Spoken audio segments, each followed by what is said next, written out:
salaamaaleykum mbokku internet ak téléspectateurs yi baaxoo seetaan seen chaîne Média Info TV di leen dalal encore une fois ci seen émission sans contredire tey nag ñuy dalal Astou Diop muy numéro 2 ci liste majoritaire u coalition Defar Sa Gox mais di mandataire aussi wu bloc pour la démocratie et la solidarité BDS bu fa Mamadou Diop Astou ñuy nañ la. El Mamadou maa ngi lay fay vraiment di kontaan ci invitation bi. Et c'est un plaisir de te retrouver sur le même plateau. Vraiment, merci beaucoup. Machallah. Voilà, Astou boo ñu mënoon defal benn présentation générale de votre personne pour que internet ak téléspectateurs yi gën la mën a ràññee. Waaw bon yomb na yomb la mais bon bu dee si sama cursus quand même je peux dire que bon je suis expert en communication institutionnelle et politique. Donc bon am nañ pour liggéey nañ ci administration liggéey nañ ci secteur privé bi aussi. Donc man personnellement bon liggéey naa au niveau de ministère de la santé aussi 4 ans ministère des collectivités locales. Pendant 2 ans donc sama premier poste de responsabilité bi ma njëkk am c'était dans le cabinet de feu Mamadou Diop avec la formation des élus sur l'acte 3 de la décentralisation l'acte 1 de la décentralisation et l'acte 2 si lañ leen doon jàngal di leen càmbar par exemple si lépp luy wàllu gérer mairie lépp luy wàllu décentralisation ce qu'on appelle la gouvernance locale en quelque sorte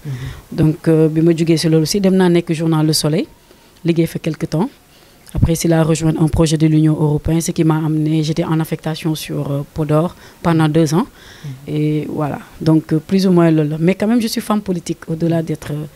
intellectuelle ou cadre, entre guillemets, mais je suis femme politique. Voilà. Machallah. Léegi ñëwaat un peu ci parcours politique bi gis nañu da nga ko brosser tuuti mais boo si mënee ñëwaat nga dugg nga xuus ci biir maanaam fii nga jaar ba tey nga agsi tey ci liste majoritaire bi ba nekk 2e position. Bon man mën naa ne sama carrière politique quand même dama juddu fekk bon sama entourage ñu bëri dañuy politique. Mais bi ma juddoo dama fekk ñuy politique mais man jëluma benn engagement dama doon témoin laa woon ci politique bi ñuy def. ma dem ba benn moment à travers d'abord les mouvements associatifs les mouvements étudiantes et tout. Les mouvements étudiants et tout loolu moom ma njëkk kii dugal ci yenn engagement ma nekkoon syndicaliste. Parce que daan naa syndiqué donc d'habitude pas booy xool formation politiste yi ngay gis yëpp dañu jaar ci mouvement syndicaliste et tout donc man jaar naa ci à l'université par la suite ma jël sama propre engagement. xanaa ci mouvement ma taxawtu un peu ci mouvement syndicaliste bi ngay wax noonu. xanaa réputation gaynde bi ñuy wax ci yow foofu la jógee déjà. waaw on peut le dire hein. je l'accepte parce que c'est vrai que syndical yi ma doon bokk yëpp daan naa nekk vraiment femme bu dynamique ci biir. Parce que man dama ne bon góor yi suñu ay càmmañ leen mais man bu ma nekkee ci fu ñu nekk du ma bëgg ñu yóbbal ma dara mais du tere aussi ñoom dañ leen di jox seen cër ak seen wàccuwaay donc parce que yàlla moo leen teralee noonu donc ñun jigéen ñu war a topp seen ginnaaw mais nag ñun dañuy wane aussi suñu Pastef suñu njàmbaarte ba ñoom dinañ xam ne ñoom fu ñu dawee ñun dinañ topp seen ginnaaw wala ñoom ñu daw ñu topp suñu ginnaaw équilibre am na foofu. Macha Allah mais déclic bi fan la jógee carrément déclic bi ba tey Astou dugg dans la politique xuus si ba mën nañu wax ne nekk une femme politique boo xamante ne dañ ko ràññee bu baax a baax ci biir Yoff à travers surtout ay sorties yu virulentes souvent mais à travers aussi yenn activités yu muy organiser. Déclic bi fan la jógee carrément. En fait mën naa ni bon élément bi déclenché situation boobu yëpp mooy j'ai une mère qui était responsable du Parti démocratique sénégalais daan ànd ak Adja Mambuy Diagne Yoff xam nañ ko maire Diatou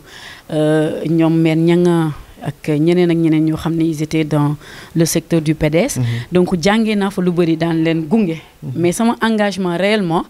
parce que tamit Olof Ndiaye nee na nit da ngay wane fi nga féete loolu day wane aussi sa loyauté ak sa degré d'engagement man si président Macky Sall je le dis haut et fort fu ma toog dama koy wax ci moom laa njëkk a jëlee engagement politique boo xam ne dama ne lii man maa fa yóbbu sama bopp kenn yóbbu ma tout en sachant que période boobu sama yaay mu ngi ci benn parti donc y avait benn dualité entre yaay ak doom mu ne ma noo xam naa ni da nga bëgg Macky Sall léegi demal boobu ñu ngi ci opposition bi ñu ànd di liggéey ba 2009 dem naa campagne mais 2009 amoon na APR récépissé da doon door a juddu te local élection yooyu la njëkk la APR njëkk a dajal. Donc depuis 2009 mën nañu wax ne yaa ngi APR. 2008. 2008 ouais. Donc militante 2008. De première heure nga macha allah. Non man kay j'étais au rendez-vous en fait. Okay, j'étais au rendez-vous. Et ndeysaan daan nañ am yeneen parcours yu am solo yoo xam ne peut-être du fi xej mais daan nañ ànd ak ay kilifa comme ABC Alioune Badara Cissé ak ñeneen ñoom Mahmoud Saleh yi ñun dañ doon nekk ci seen kiiraay boobu ñoom ils étaient très engagés auprès du président mais ñun ay ndaw lañ woon et aussi ay éléments de l'ombre lañ woon parce que boo nekkee militant tout le temps yow doo féete ci kanam mais yaa ngi ci ginnaaw yaa ngi observé mais yaa ngi jël ay responsabilités mais bi ñu indee parti bi mu taxaw Yoff carrément man docteur Moustapha Ndir jàppale naa ko non pas parce que moom moo ma indi APR non mais moom dafa jóge PDS suite à l'investiture de Oumou Khayri, je l'explique tout le temps, situation, moi j'ai créé un mouvement qui s'intitulait, bon, ça m'a... On va y revenir. Voilà, mouvement Suqali Suñu Gox, je crois, c'était ça. Suqali Suñu Gox, si je ne me trompe pas. Les mouvements, mais man, dañu amone ñun ku nekkon suñu tête de liste bi nga xamné moy investi APR la won. Si bir coalition comment dirais-je, coalition Dekkal Ngor. Dekkal Ngor ñun moom lañ ñëwee woon sous le label de Dekkal Ngor moom la APR ñëwee woon 2009 yi mais il y avait bon un des adjoints pour ne pas citer de nom au niveau de Yoff bu nekkoon tête de liste 2009 le maire en l'occurrence bi fi nekk nii moom nekkoon na Benno Siggil Sénégal sous le quota de l'AFP man en tant que militante pure source du président et de l'APR en tant que tel ma dem jàppale Moustapha Ndir parce que miineel la pas parce que dafa nekkoon légitimité directe mais miineel la parce que Moustapha Ndir candidat boobu laa gënoon ñeme parce que moom laa gënoon xam comme li may wax ki nekk tête de liste ci coalition wala ci mouvement wala ci jongante élection kooku am na caractéristique yu muy am yoo xam ne yow wala affection boo leen am wala benn approche boo leen di am tu es plus à l'aise pour liggéey ak moom que liggéey ak keneen donc ma def choix ci moom ñu liggéey 2009 Ousmane Samb bi il était avec nous en tant que société civile donc bi ñu demee yàlla def Oumou Khayri moo ñu gagné à l'époque il y avait un maire sortant feu Mamadou Diop était le maire sortant donc bi ñu weesoo loolu ñuy dem 2012 ñëw ñu nekk ci arène politique bi rek bàyyiwuñu au nom de l'APR et plus tardivement au nom de la coalition Benno Bokk Yaakaar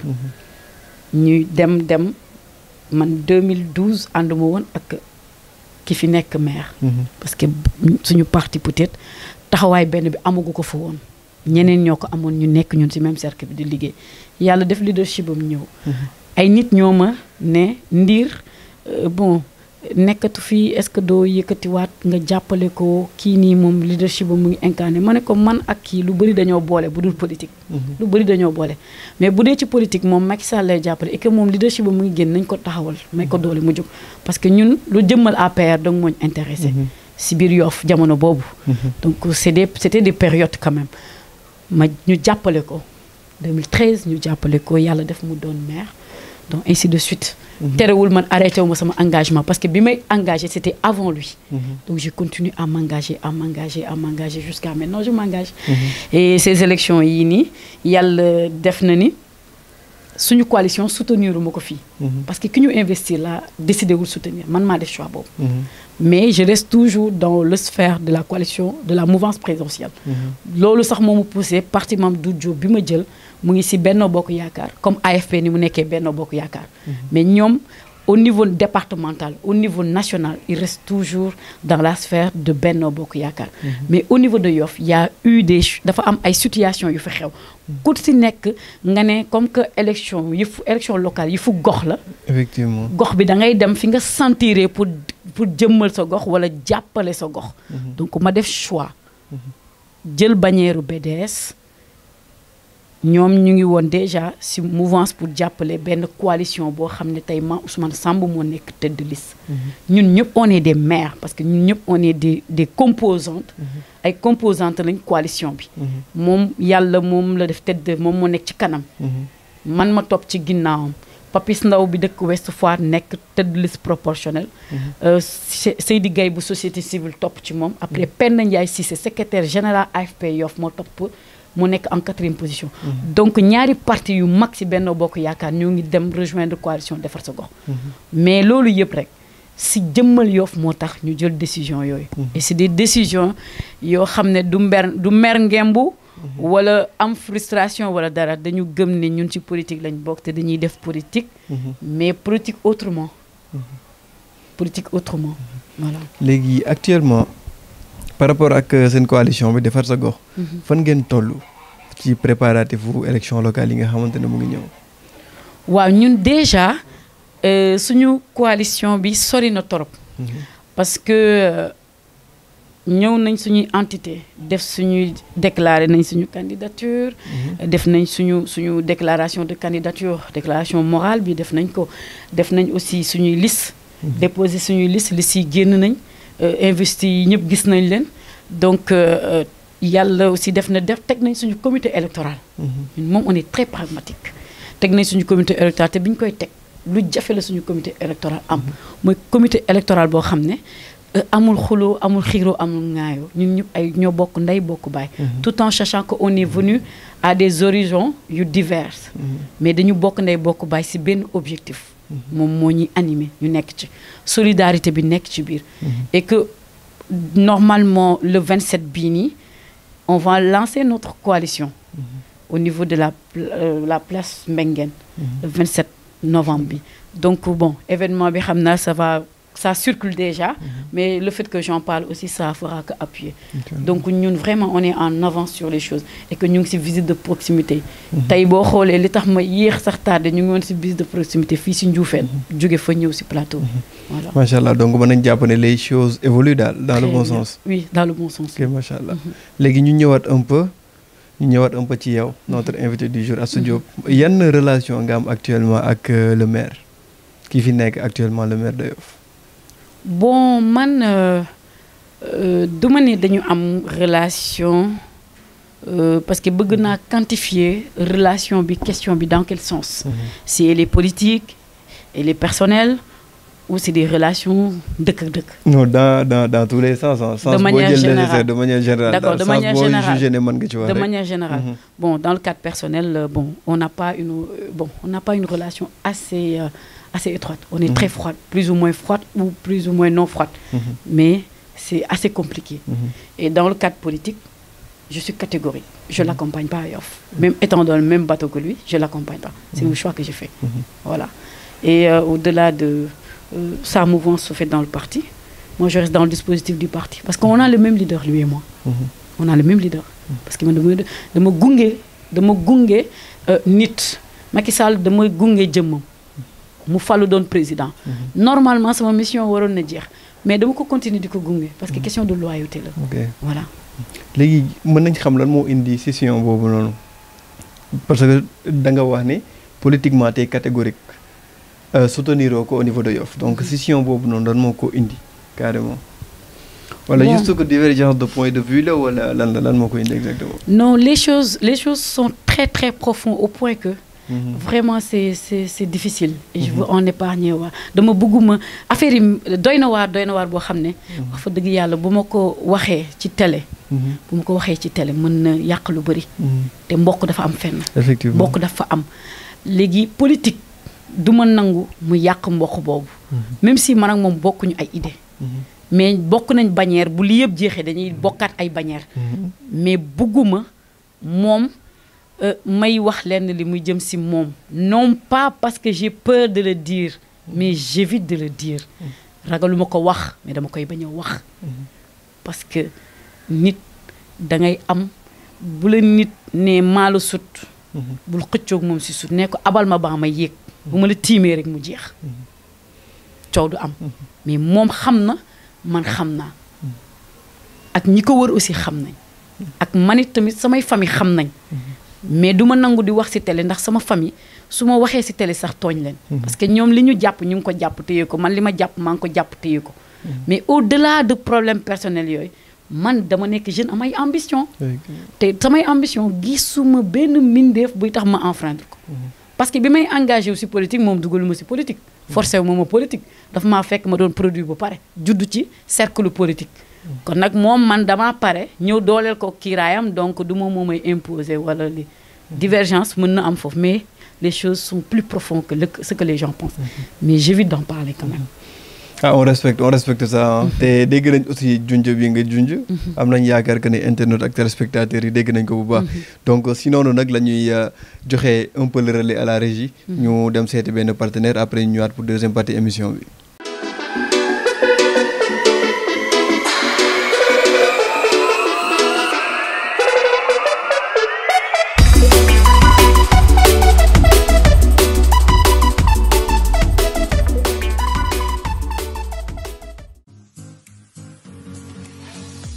Bienvenue à la mutuelle d'épargne et de crédit de la zone de Yoff, MEGZI.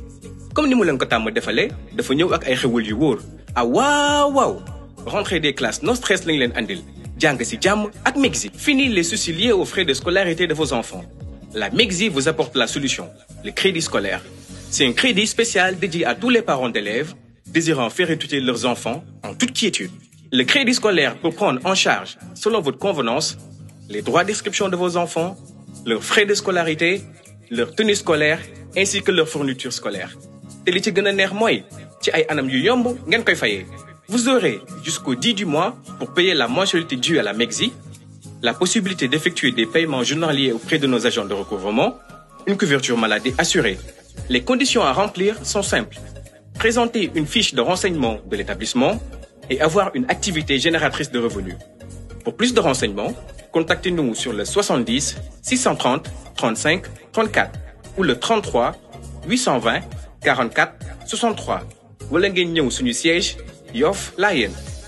Ak MEGZI coono inscription jeex na bis na ki tey.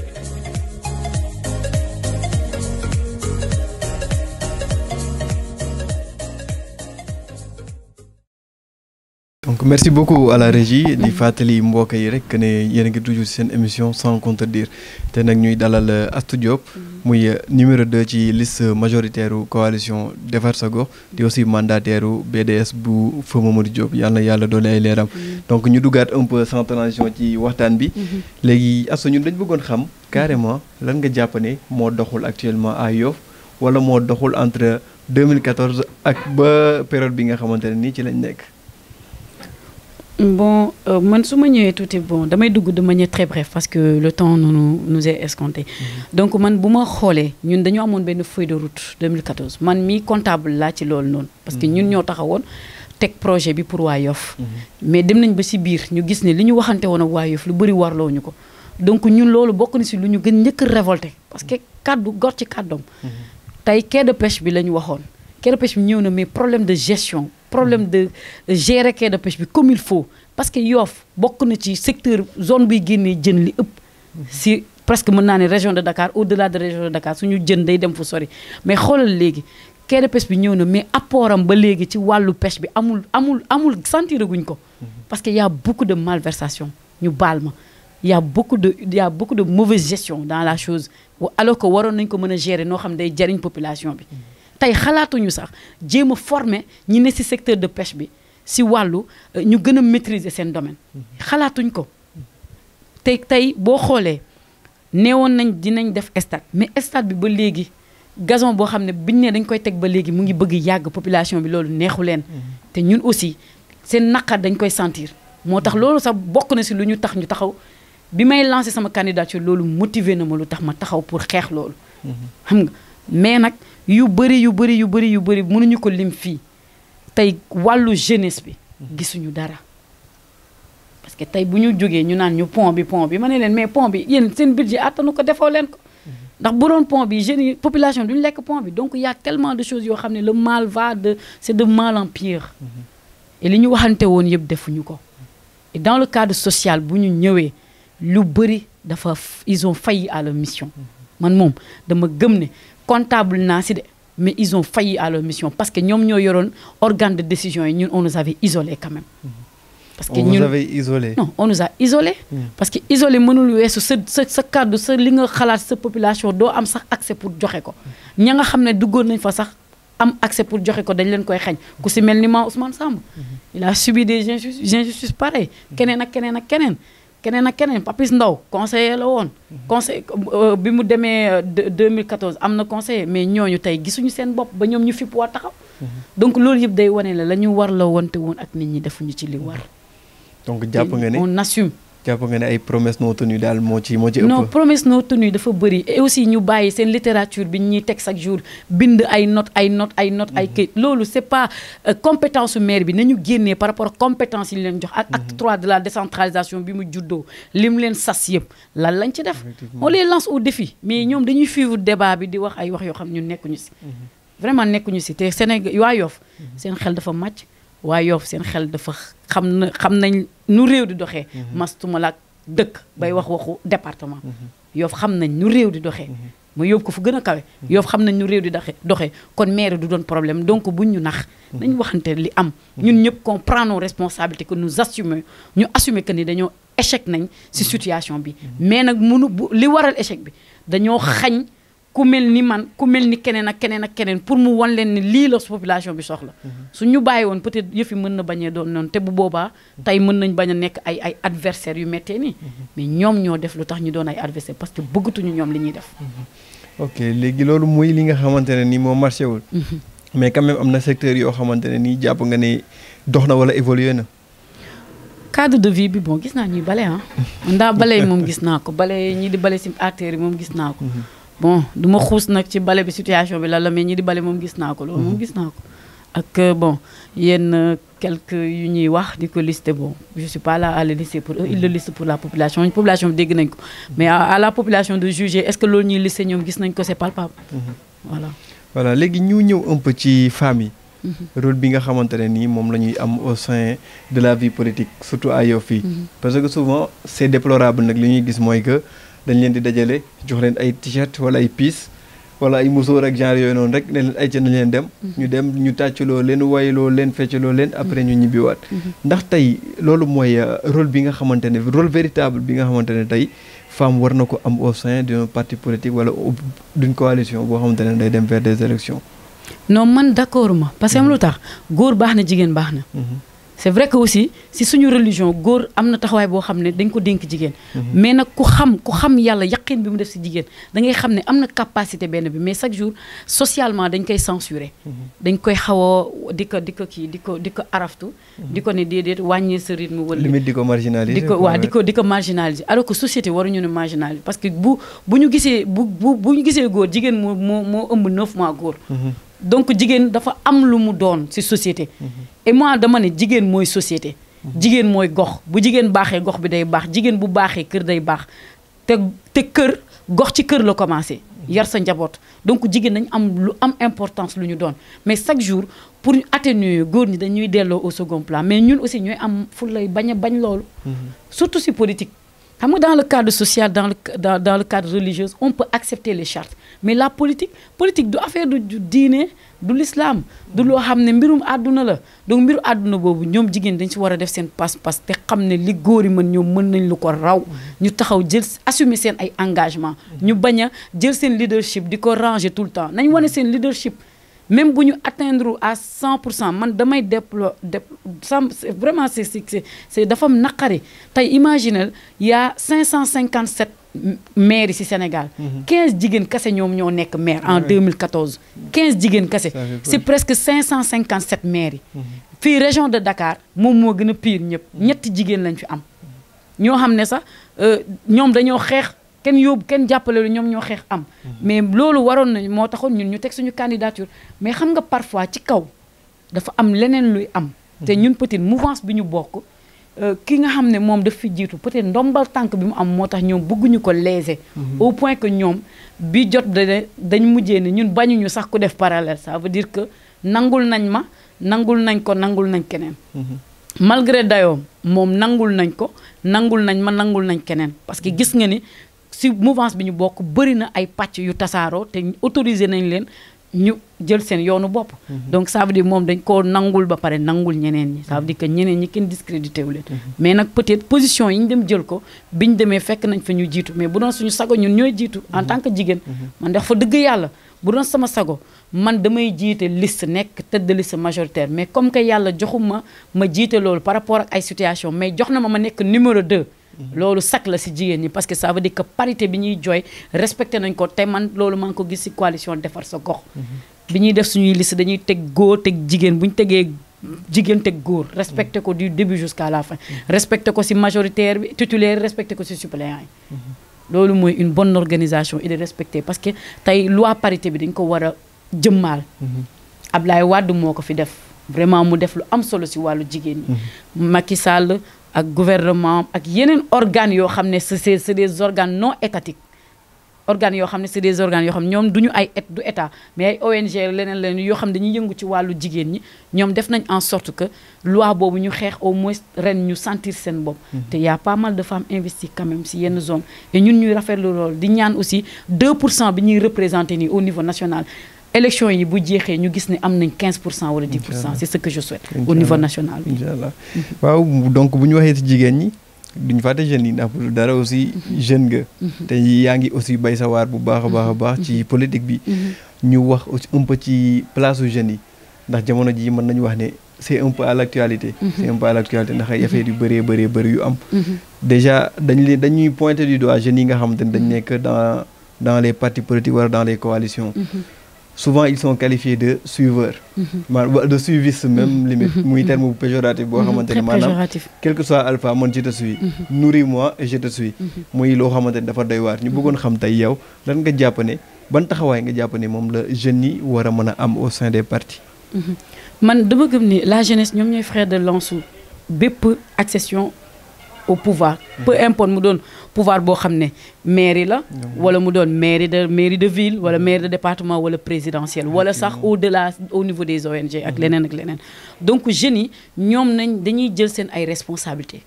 nañ jël seen ay responsabilités parce que lépp lu baax ñoom ñoo ko defar donc ñoom ñi di baaxal nit ñoom mën nañ defaral seen bopp ñu xeexal seen bopp mais tey man élection locale yi ma gis ni dama kontaan parce que jeunes yu bëri dañoo xeex ay postes de responsable ba mu tegu seen loxo donc dama leen di applaudir ça veut dire que réveil des consciences am na ci ñoom yeewu nañ nangootuñu lenn li gis nga fi suñu paa yi moom suñu ay xarit lañ suñuy waay lañ suñuy papa yi dañ leen di déglu si mais vous me le permettez mën naa dugal benn parenthèse bu ndaw foofu ci doon ñëw mais mën nañ ci ñëw léegi nii voilà mooy xeex yi ngay wax noonu parce que am na benn situation bu ñu gis temps yi bu éclater un peu bon du ma nommer parti du ma nommer personne concernée mais gis nañ ne am na benn membre coalition ici à Yoff boo xamante ne ay daan tegu na ci kawam parce que lan selon liñ ñu wax boog bi liste yi génnee moom daf doon fustiger le fait que ñoom seen coalition investir ñu les jeunes mais ay mag rek lañ ci doon dugal ba ñu xañ ko ci poste bi mu yoroon ba ay membres de sa famille sax aussi ñàkkaale ci seen poste donc tey est-ce que loolu noonu nekkul quelque chose de dissuasif pour que jeunes yi mën a yóotu li nga xamante ne nii mën nañu wax ne loolu seen yëf la xam nga man ci loolu situation bi ñun ñëpp dund nañ ko te ñun ñëpp ñu ngi koy massawu parce que bi mu du ma tudd tur comme ni nga def mais bi ko loolu dalee ñun ñëpp dem nañ ci wetam massawu ko dafa rafetul il faut pas qu'on mêle les affaires familiales aux affaires politiques au point que pour ce positionnement yow sa intérêt da ngay sacrifier sa famille bul def loolu man je suis mal placée même pour en parler mais nag nañuy bàyyi xel ne loolu warul am ndaw bi jox ko position am jox ko li mu moom parce que moo ko liggéey mais bu ko xañ li mu moom parce que yow yaa ngi bëgg a defaral sa bopp xañ ko li mu moom après nga ne non man maay grand wala man maay tantam wala man maay papam man maay gérer non on n'est plus dans cette terre ici c'est la rencontre Sénégal fi mu toll rencontre de génération la néewatuñ ci conflit de génération de on est si ay rencontre de génération mag ñi ak ndaw ñi diggu doom yi ñëpp ñooy bokk léegi toog wax ci luy jëmale dëkk bi kanam donc ku nekk yow sa kàddu dafa compter te il faut être démocrate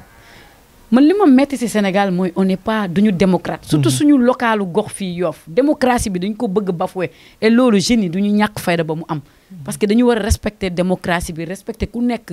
moom li mu mën a apporter parce que ndaw mi baax na jigéen bi baax na jigéen bu diggu doom bi baax na góor bu diggu doom bi baax na suñu maam yi baax nañ suñu papa yi baax nañ donc jàpp nga ne daal nañu doon benn synergie quel que soit alpha malgré ay promesses de poste ak malgré tout ça waroo mën a troquer sa liberté de penser quoi nekk moto de panurgie topp ci ginnaaw mais man je suis l'exemple patente j'ai fait quelque part 4 ans si ministère laa def 4 ans du ma tudd ñëpp xam nañ def si ministère 4 ans xam nga pour des positions politiques nit ki jaay la doole dàq la ma ne ko jëlal mais li ma gëm dama koy gëm salaire bi tëyoo ma salaire bi bu doon daf may tëye damay ranger wu lem bañ a affronter wala bañ a taxaw di dëggal sama bopp ci Yoff déedéet loolu tëyewu ma parce que bi may engagé wu pour Yoff xaaruma ci ñaar dërëm lu ma ci fekk nag parce que dama koo liggéey mérité ko mais buñ ma ko joxee nanguwaat ko dama leen koy delloo mais la ma gëm muy engagé wu politiquement en tant que jeune en tant que femme dama ciy nekk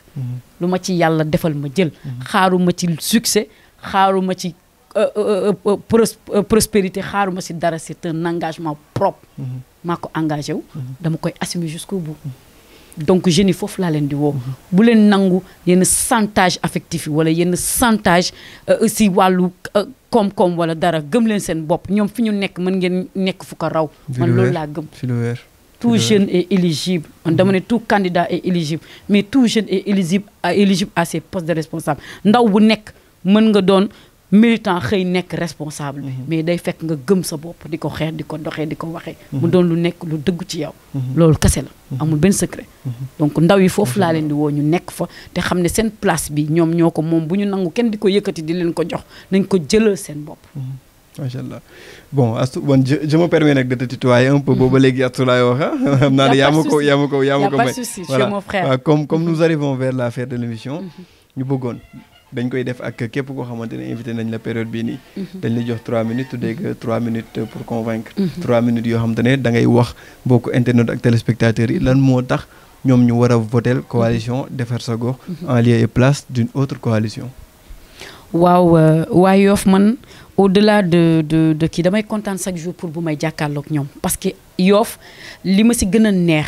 mooy terre politique la kenn mënu leen wax loo xam ne du lu ñu gëm wala lu ñu xamul mais ñun suñu coalition woowuñu leen ne leen kaa leen jàppale ñu mais ñëw leen ñu ànd defar suñu gox gis nga suñu slogan bi ni mu nekkee ci kaw dañ koy dund ñun ci suuf mooy nañu ànd defar suñu gox kaay jàppale ma jox la 1000 francs wala ma jox la 500 wala ma jox la 15000 woowuñu ci kenn ñun suñu coalition ci loolu suñu coalition dañ leen di wooy sur la politique autrement mooy politique boo xam ne yow da ngay defaral sa gox pour yow sa doom yi di ñëw ak sa génération ak ñeneen ñuy ñëw fekk c'est la man tey Astou lu ma liggéeyal Yoff samay doom samay sëtaan ñoo koy jariñu donc ñun ñoo war a doon déclic bi wala départ bi pour defar suñu gox yëkkatiwaa suñu gox ndax bu baaxee Yoff la baaxal tey Astou day mujjee toog fee di observer li mu def ci coalition bi mu ko defee ñu am ndam bi ñu war a am mais nag waa Yoff nañu xool programme yi nañu xool ñi nekk devant tête de liste yi nañu xool ñi composé coalition yi nañu xool aussi ñi nga xam ne ñoom yàgg nañ def seeni preuve te élection yi jotul ñëw ñu nekk suñu biir coalition nañu xool baromètre yu bëri mais ay li voté bu jotee xool leen li nga xam ne da ngeen jàpp ne defar sa gox mën na ko indi ngeen voté leen boo leen gisee ne nag loolu xaw na doon loo xam ne convaincre leen am ngeen ci choix mais ñun li ñu nar a def mooy dinañ leen wan ne ñun suñu coalition mérité na ngeen jàppale ñu parce que duñu ne nit kaay may ma jën jàngal ma nu ñuy nappee moo ko gën man Astou dama am philosophie bu may demee bu ma nit naree may jën je préfère mu jàngal ma nu ñuy nappee ma jàngal yeneen nit nu ñuy nappee ñi ma jàngal nu ñuy nappee ñu jàngalaat ñeneen nu ñuy nappee muy doon génération ñu koy renouveler loolu mooy doxal économie Yoff te ci loolu la defar sa gox di leen woo di ñaan yàlla aussi ngeen wuyu si ñu si vraiment yàlla may ñu ndam bi ñu bëgg vraiment ñu defar Yoff am beneen xar-xaru kanam parce que man damay dégg ñuy wax ndakaaru mais ndakaaru tey si cosaan mu Yoff a ko jur Yoff moo juddu jur Ngor jur Wakaam teeri jee ndakaaru tey boo xoolee sant yi nekk Dakar ñoom ñu ngi Yoff parce que Yoff moo yóbbu ay santam foofu kon nag Yoff na doon seetu ndakaaru mais pas ñuy jëli ji ndakaaru parce que Yoff mooy ndakaaru man Yoff dama jàpp ne mooy ndakaaru parce que moom mooy yaay ji donc nañu bàyyi xel si suñu message tey aussi déglu ñeneen ñi aussi ñu def analyse globale bu boobaa kii di ngeen ko mën a ràññee ci loolu te ñun aussi woo nañ leen ngeen ñëw jàppale ñu ci coalition defar sa gox bi nga xam ne le candidat investissement Ousmane Samb la man Astou Diop maa ngi ci ak parti BDS Penda Ndiaye Cissé bu AFP moo ngi ci Seydina Gaye bu société civile Papis Ndaw bu mouvement jëmmal sa gox moo ngi ci bu Ouest Foire donc ñun daal ñu ngi leen di woo ci suñu biir coalition ngeen ñëw jàppale ñu ànd defar Yoff et que Yoff d'ici 5 ans d'ici 3 ans ñu gis ko beneen xar kanam boo xam ne vraiment dinañ ne est-ce que lii Yoff la loolu la ñuy woo population bi. macha allah donc message baa ngi noonu am na solo am yaakaar que ni déglu nañ la bu baax a baax te aussi képp koo xamante ne soxlaa na information par rapport ak yéen seen feuille de route et tout mën a rapproché aussi yéen dina xam canal bu muy jaar. bon ñëw nañ nag à la fin de l'émission mais ñu may la quelques mots rek yoo xam te ne moom ngay tàggoo internautes ak téléspectateurs yi doon suivre tey. waaw maa ngi remercier internautes yi nga xam ne ñu ngi ñuy seetaan si Yoff Média Info di nuyu le PDG sama papa la parce que sama cousin papa la Ousin di nuyu sama frère ndax moom aussi sama doomu nijaay la tonton Issa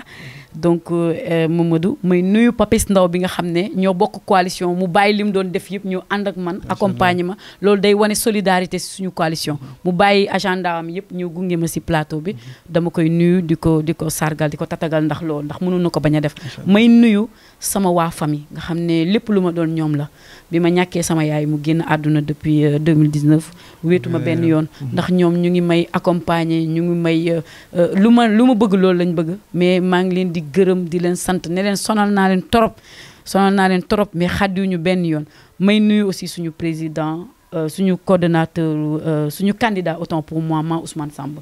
vraiment ku baax ku am ay qualité yoo xam ne Yoff yëpp xam nañ ko duma ci dellu siwaat parce que lu ne fàng kenn du ko jeex may nuyu ñi nga xam ne tey au niveau du BDS bi nga xam ne tonton Mansour Tambédou le secrétaire général maa ngi nuyu Ousmane Diop doomu Mamadou Diop may nuyu njabootu Mamadou Diop yëpp di nuyu Mamadou Diop Mbeng turandoo Maam Dul Diop bi dëkk Mbengeen may nuyu aussi ñoom maire Khady Ndoye may nuyu ñoom kii Tabara Taal bu Tongoor ñi nekk ñëpp ñu nekk BDS vraiment maa ngi leen di nuyu parce que dañ ma yëkkati jiital ma donc ñooñu du ma wax te pare te waxuma te gërumuma leen ndax bu leen neexoon duñ ko def mais dañu jël sama jëmm ju ndaw ji wóolu ko donc man tamit delloo naa leen kóolute vraiment ma di leen remercier macha allah merci beaucoup ñu di la remercier bu baax a baax aussi Astou ci ni nga uyusee suñu invitation ci émission sans contredire di remercier aussi équipe technique bi nga xamante ne ni quoi qu'on puisse dire sans ñoom émission bi du am di jiital ci nuyoo Xaadim Dun Jibilaay ak ñi ànd ak ñoom ñëpp di nuyu bu baax ak di sargal ak féliciter ak encourager comme niñ ko tàmm defee suñu directeur général Ousseynou Diagne ndaxte yaakaar naa bi mu jàppee ba léegi difficulté yu nekk ñëw na ci kawam waaye mu ngi koy maintenir bu baax te am na évolution boo xamante ne nii ñëpp ñu ngi ko remarqué voilà di nuyu aussi ak sargal mbokk téléspectateurs yi nga xamante ni tous les samedis dañuy bàyyi lépp lu ñu doon def concentré wu ci émission sans contredire di nuyu bu baax a baax aussi Papis comme tudd nga ko moom aussi il a été présent di ko remercier ci présence am vraiment rehaussé na émission bi baax a baax di leen jox dig daje aussi avant ñu leen di jox rendez-vous pour beneen numéro